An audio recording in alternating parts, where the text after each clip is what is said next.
In this video, I'll show you how to set up a Contabo Cloud Server or Virtual Private Server VPS. We'll first begin by choosing our Contabo server's specifications. We'll then go through the account creation process of Contabo, add our billing details, and pay for the VPS that we chose. After that, you'll get an email from Contabo with your server login credentials, and then you'll use those credentials to log into your server using an SSH client of your choice. I'm going to be going with PuTTY for this video demonstration, as I'm going to be using a client compatible with Windows. You can use an alternative one if PuTTY isn't compatible with your OS. So open up your browser and navigate to the following URL address, websplaining.com/Contabo. This URL address is my referral link to Contabo. If you use it while signing up to Contabo, you'll be supporting me and my channel. So once you've typed in websplaining.com/Contabo, hit enter on your keyboard. You'll now be taken to Contabo's configuration page for a Cloud VPS 10 spec server. So you get 4 CPU cores, 8GB of RAM, 75GB of NVMe SSD disk space, or if you go for an older SSD, you can double your storage to 150GB SSD. You get 1 snapshot and 200 megabits per second port. Now, if you need a server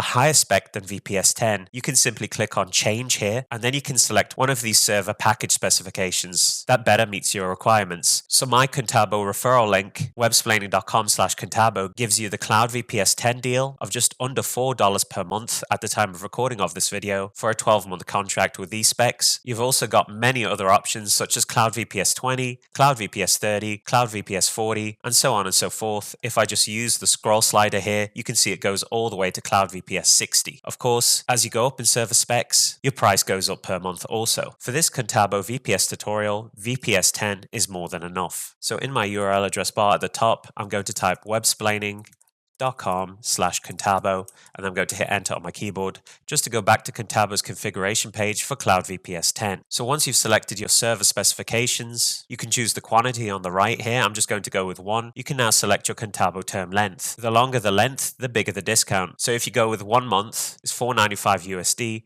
If you go for 6 months and pay that at once, it works out to be $4.46 per month. And if you go for a 1-year contract, you get it for under $4. Now, because this is a video demonstration, I'm just going to go with a month contract. However, if I was you, or what I usually do, is I go with a 12-month deal, as that is a bargain price for VPS 10 specs. Next, what we'll need to do is choose our region. So automatically, Contabo puts you on the best tab. There's also the Europe tab, the America tab, the Asia tab, and the Australia tab. But as you can see, all these continents and the countries within them cost a bit of money. So I usually go with the best option, which is in the European Union, where you can't really select the country individually. However, if you do need a specific country, you can choose from the tabs above. If you just choose the free Contabo server location in the best tab, it will be free and won't cost anything extra per month. I want to keep my bill as low as possible with the best deal price possible. Once you've chosen your region, the next is the storage type. So on the left, you've got an older SSD with a larger storage size of 150 gigabytes. If you want to pay extra, you can go for the 300 gigabytes. Or if you want a modern NVMe SSD, you can go with the 75 gigabytes NVMe SSD, which is the free option. And again, you have the option of doubling your storage for an additional fee per month. So I recommend going with one of these options here. If you need less storage but want a modern, faster SSD, go with the NVMe. If you want more storage and don't care about the speed, go with the 150 gigabyte SSD. Both these storage type options are free, no additional payment per month, just like the region we chose above. Once you've chosen your storage, scroll down until you see image. You've got a number of images here. You can go with the popular option. You've also got OS, new apps, panels, blockchain. I'm going to go with the popular option, and I'm going to select Ubuntu, which is automatically already pre-selected. However, I'm going to click on it again just to choose the version. So I'm going to click on this drop-down arrow. I've got 2 options at the time of recording of this video,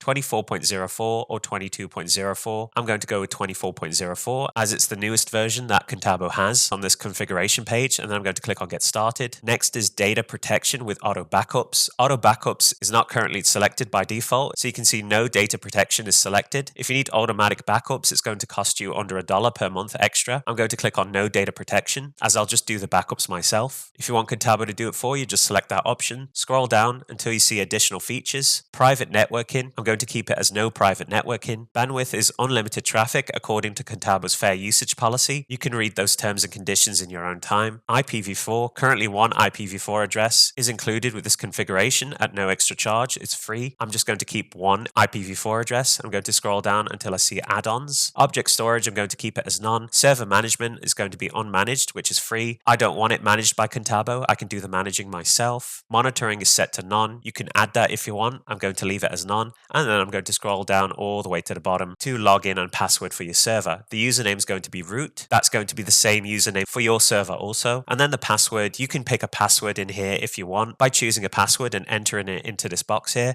or you can simply click on generate new password and Contabo will generate a password for you. Once they've generated a password, I recommend highlighting it, right clicking on it, clicking on copy to copy it to your clipboard and open up a text document and right clicking and pasting in your server's root password. Make sure you do this as Contabo will email you your login credentials, such as your server's IP address and username after you have created and paid for your VPS, but it will not provide you with your root password by email that you set up during your order process. Once you have saved your server's root password, go back to your browser and then at the very bottom just click on next. Contabo will then prompt you about protecting your data and adding an auto backup. You can add it if you want. I'm going to click on I protect data by myself. Next, you'll need to fill in your personal data as a new user to Contabo. If you already have a Contabo account, then you can just click on this tab here and it'll take you to the login page. Of course, I'm a new user in this video tutorial, so I'm just going to fill in my personal data now. So just give me a second. I might speed this up, but I will blur it for my own privacy. Once you've entered in all your personal information, just click on next. Next, you'll be taken to your Contabo's payment page. Here, you'll need to select a payment method. You can go with PayPal or you can use card such as Visa, MasterCard, and American Express. I'm going to be going with one of my cards, so I'm just going to blur this for my own personal privacy, and I'm just going to type in one of my card details. Once you've chosen either PayPal or a card payment and filled in the appropriate details, just click on next. Now with my card, there's a security measure where I'll need to verify the transaction, so just give me a second. Of course, I'm going to blur this out for my own privacy. Okay, I'm just going to enter the verification code and then I'm going to click on submit. Now I'll need to review my order, so I'm just going to scroll down. So again, it allows me to change my contract period if I want. I'm going to keep it with the 1-month contract. So you can see Contabo does not charge a setup fee for Cloud VPS 10, and this is everything that's included in the subtotal. And then scroll down to the very bottom and click on order and pay if you're happy with your order. Contabo will then begin processing your payment. And there we go. I'm now taken to the page that says thank you for your order. I've got my order ID here and an important message from Contabo. It says expected provisioning times.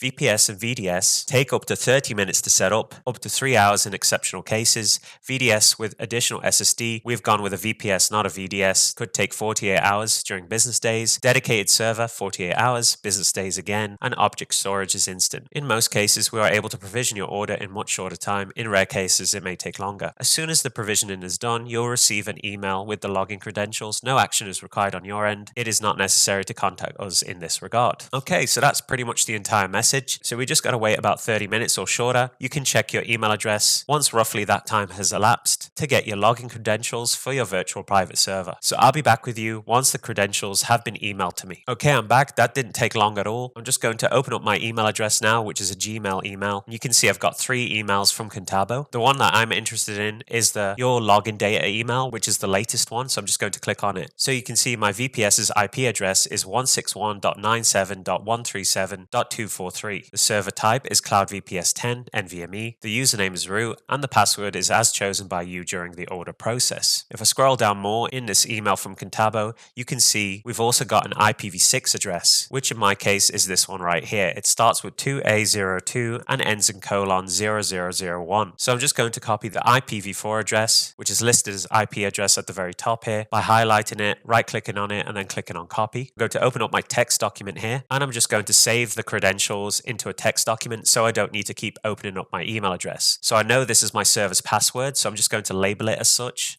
So I'm just going to call it password, and then I'm just going to put in my IPv4 address in here that I've copied. So I'm going to paste it in, and then username is root. So there we go, nice and clean. And then I'm going to save this. So I'm going to click on File, Save. I'm going to change the file name and call it Contabo VPS 10. I'm going to click on Desktop and click on Save. Okay, great. I've saved my Contabo VPS 10 login credentials. The next thing we need to do is log into our server using an SSH client. I'm going to open back up my browser and navigate to the following URL address. I'm going to put this URL address in the video description below so that you can click on it for your convenience. Once you're here, you'll be on the download PuTTY page. PuTTY is a client that allows you to connect to your server via the SSH protocol. This will allow you then to configure and set set up your VPS. I personally like PuTTY, however, you can use any alternative SSH client. I'm on Windows, so of course I'm going to be going with the MSI Windows installer, and the version is going to be 64-bit x86. So I'd simply click on this hyperlink text and go through the installation process. Now I've already installed PuTTY on my computer, so I'm not going to take you step by step through the process of installing PuTTY. However, if you'd like a step-by-step video on how to do this, I'll put a link to one of my videos in this video description below so that you can watch it in your own time. So once you've got PuTTY or another SSH client that's compatible with your OS, you'll need to open up PuTTY. So I'm just going to minimize my browser and the text document here to be taken to my desktop. Now I've got a PuTTY shortcut on my desktop right here. However, if you've installed PuTTY and don't have a shortcut, you can simply search for it in the search box below. So I'm just going to double click on PuTTY to open it, and at the very top you'll see hostname or IP address. Here you'll need to paste in the IP address that you copied of your Contabo VPS 10. So I'm going to right click and click on paste. You should already have it copied to your clipboard. Once you've done that, leave the connection type as SSH and the port as 22 and click on open. You'll then be greeted with the following PuTTY security alert, which tells you that the host key is not cached in your registry. You have no guarantee that the server is the computer you think it is. We know it's our Contabo server, so I'm going to trust this host, and I'm going to add the key to my PuTTY cache by carrying on connecting. However, you have the option to cancel or connect once. I'm going to click on accept to connect to my VPS. Maximize your PuTTY terminal window, and at the very top left, it says login as. I'm going to be logging in as root. You're also going to be logging in as root. Hit enter on your keyboard, and then your password is the password that you chose for your Contabo server or that you got Contabo to generate for you. I've saved this in a text document here, so I'm just going to highlight this password, right click on it and click on copy. I'm then going to open up my PuTTY terminal window, and to paste in PuTTY, you just simply right click and then hit enter on your keyboard. You can also type it out if you want, but that might take a while. And there we go. If you've entered in your Contabo VPS credentials correctly, you'll be successfully logged into your server. And now you can begin using your server, installing software, and configuring your server to your heart's content. If you want to learn more about self-hosting software on a VPS, then check out other videos on my channel. I have plenty of videos which shows you what you can do on your own personal VPS, such as installing a VPN,